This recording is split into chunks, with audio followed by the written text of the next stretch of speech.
What's up, Rebels and Rebelettes, and welcome to Major Pokemon League Week 2 against Poijz, aka his team. I can't remember what his team. I think Lancing Toxicroaks, if I'm right. Poijz, correct me if I'm wrong, but I'm like really tired. I'm recording this like last night. You know, I am so tired right now. It's gonna be funny. I could like literally just like go take a nap. But anyways, guys, what's happening? This is Week 2 of MPL. And I'm going up against Poijz. His draft, you know, it looks, you know, pretty terrifying, you know, on paper, you know. Well, you know, more so actually the team he's got prepped against me. He's got Ursaring, he's got Moltres, he's got Gastrodon, he's got Toyscarf, actually no, it's a Toyscarf. I can't remember if it is or not. Staraptor, Mega Alakazam, and his Rotom Frost. And we have Kevin the Durant, Athena the Gardevoir, Checkmate the Bisharp. Yeah, I'm sorry, guy. Ben Stiller, the Donphan, aka Sama Sensei, the Mienshao. Love that Pokemon. And we got Mogami, the Typhlosion. So basically, what I'm bringing is I'm bringing more of like a hyper offensive team to this battle because you know hyper offensive, you know, just by looking at Poijz's draft, you know, in comparison to mine, Sama Sensei, Mienshao, you know, Bisharp, you know, Typhlosion, you know, they all, even Durant too, actually, they all play really good roles, you know, and just shattering, you know, the team as a whole, you know, because it my draft, you know, it just counters Poijz's draft, you know, really well, and it just does. I mean, like, if we like take a look at like Mienshao, you know, in like comparison to everything else, you know, that's pretty much what it did. But Toyscarf, Mienshao, I actually have two Toyscarfs on my team. I have Toyscarf, Mienshao, and Toyscarf, Typhlosion. I have a Focus Sash, Durant. That's unfortunately, you guys will see what happens to that. But anyways, let's resume with the battle. I want to show you guys what actually went on. Alrighty, so Poijz is starting off by leading off with his Rotom Frost, as I lead off with my Kevin Durant, aka Rizzo. Love you, buddy. Rizzo came up with this name. So right here, I was actually predicting the Will-O-Wisp from his Rotom Frost, you know, because you know, burn damage for all my physical attackers isn't very good. But unfortunately, I felt like, you know what, I felt like it is possible, because like, no, once you cripple my physical attackers, you know, like, they really don't do much for the draft. I mean, for his team and as a whole, you know, because when they're burned, it's kind of shitty. So right here, actually goes to the Volt Switch. He goes to his Gastrodon. I would go for the Hidden Power Grass because I knew that I'd be able to at least do some damage to the Gastrodon. I knew, unfortunately, that Typhlosion was going to go down here. So unfortunately, Typhlosion does go down to the Scald, and that currently brings him up to a 1-0. You know, is it what, 6-5 lead for him right now? He gets a little bit of recovery back from the leftovers. And right here, I go up to my Ben Stiller, and I do probably one of the most stupidest things of this battle. I misclick, and I go for Stone Edge. And the shitty thing is it even misses. So now he's able to get up his recover. So you know, those misclicks, you know, they really happen. They happen from time to time.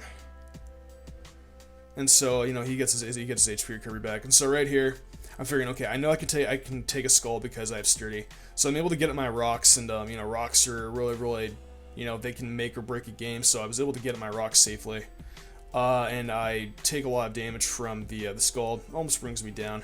Get a little bit more luck as recovery, even though it really doesn't even matter in this case. So right here, I'm like, I need to, you know, do as much damage to this thing as I possibly can. So, you know, after like the typical lefties, Stally, you know, everyone's getting back their HP, yum. I'm able to go for the Earthquake, and I think I do at least anywhere from 70 to 80% of his health. So he goes for a Scald, and he finishes me off. So down goes my Donphan, and this is the pretty much the turning point into the battle after Donphan goes down. You know, I made a real, you know, I made a couple really silly plays, but it's alright, you know, everyone makes mistakes. So I head out to my Checkmate, aka my Bisharp. He's going to withdraw. Right here, I actually go for the knockoff on whatever's going to come in. And he goes out to his Rotom, and with the rocks, you know, does around probably 10-20% of his health. So I'm able to go for the knockoff, and I do pack the Life Orb on this thing, so I do the extra damage. So down goes his Rotom Frost, and we are currently tied 5-5. So I lose some of my HP with the Life Orb recovery. And right here actually goes for the Staraptor, and I kind of questioned that play. I mean, I know that he has close combat, but I knew that a Sucker Punch from this range would definitely take it out, so grab the Sucker Punch, and it pretty much takes out the Staraptor. So that Staraptor was one of the biggest threats in this team that could pretty much like dent a huge hole in my team without, you know, my man Shao. Because Star Raptor is just incredible. Choice Scarf, Reckless Brave Bird is insane. So right here actually goes up to his Earth String. I go for the Sucker Punch, you know, because I thought, you know, close combat was coming in. But unfortunately, I was wrong. But I mean, that's all good though. So I believe he's actually Quick Feet here, but luckily I am max speed invested, and that still is enough to still think that's enough to outspeed, because I mean I was able to take out the Earth Ring. Or you know, I think he might have been adamant actually. Yeah, because if he was Jolly, he'd be able to outspeed me. But then again, at the same time, I'm adamant on Bisharp. Weird. I don't know how I outsped the Earth Ring, but criminy. So right here, but the reason why I went for knockoff though is because I thought that he was going to go for the Swords Dance again, you know, trying to flake me out, but apparently I outsped somehow. I mean, that's all good. So he still up to the Moltres, takes rocks damage, he uses Roost, which is actually really nice play on his part. So right here I knew for a fact that he was going to go for a Fire Blast or Flamethrower, you know, something, you know, to do damage to me. So I am unfortunately going to get taken out by the Fire Blast, and it's going to finish out Bisharp. Fire Blast actually has a really cool animation too. But yeah, you know, Bisharp, you know, put in a lot of work for this battle. You know, Bisharp did amazingly good. And right here is, he's actually Life Orb too, nice.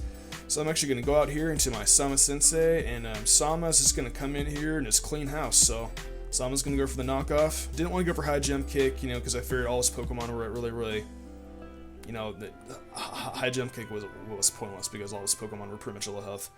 And I knew that Alakazam had Magic Guard for its ability, you know, so he wouldn't get damaged by rocks. But I mean, you know, Mega Alakazam's defense is just complete paper. You know, it just shreds. And you guys are about to see something. Just wait for it. Wait for it. Trace, yeah, that's nice. Reckless. And 1, 2, 3, slap! Just unnecessary crit. Mega Alakazam's defense is complete paper. I mean, still, you know, it's actually not a bad Mega if you pull it off properly. But when you have a Choice Scarf on your team, you know, that's pretty much why I brought it. You know, I brought Choice Scarf Sama because, you know, it was able to outspeed the Mega. And actually, the funny thing is right before the battle, I actually forgot to put on the Choice Scarf on this thing. That would have cost me the whole game. But I noticed it. I'm like, hey, Poijz, said, let me go put the item on me and real quick, and I did. But I mean, other than that, you know, Poijz, actually, you played really well, dude. Don't even trip, dude. I think you played pretty well. You know, you're still getting used to lead format. I mean, you can even ask the majority of my audience, you know, that's been here for a while, you know, that are my old subscribers, you know, that are previous, you know, to my old Let's Plays and my Season 1 battle. They can tell you in my comment section if you actually go see. In fact, if there are any of you old subscribers here that actually remember back when I played in Season 1 and how I got my ass destroyed in like weeks 9 through 14, yeah, I kind of got stomped in the face. You can ask them, dude. Like, you know what? Like, you're new to the format. I was the same exact way. Give it a couple more weeks, buddy, and I guarantee that you'll be shredding up people. Anyways, guys, good gameplay. I can't wait to battle you again later on through the season. I know we have one more match, and I'll be waiting for it, you know? I have a feeling that you're going to still do pretty well throughout the season. Anyways, guys, I've been Mr. Umbreon, and you guys have a fantastic day. Peace out, guys.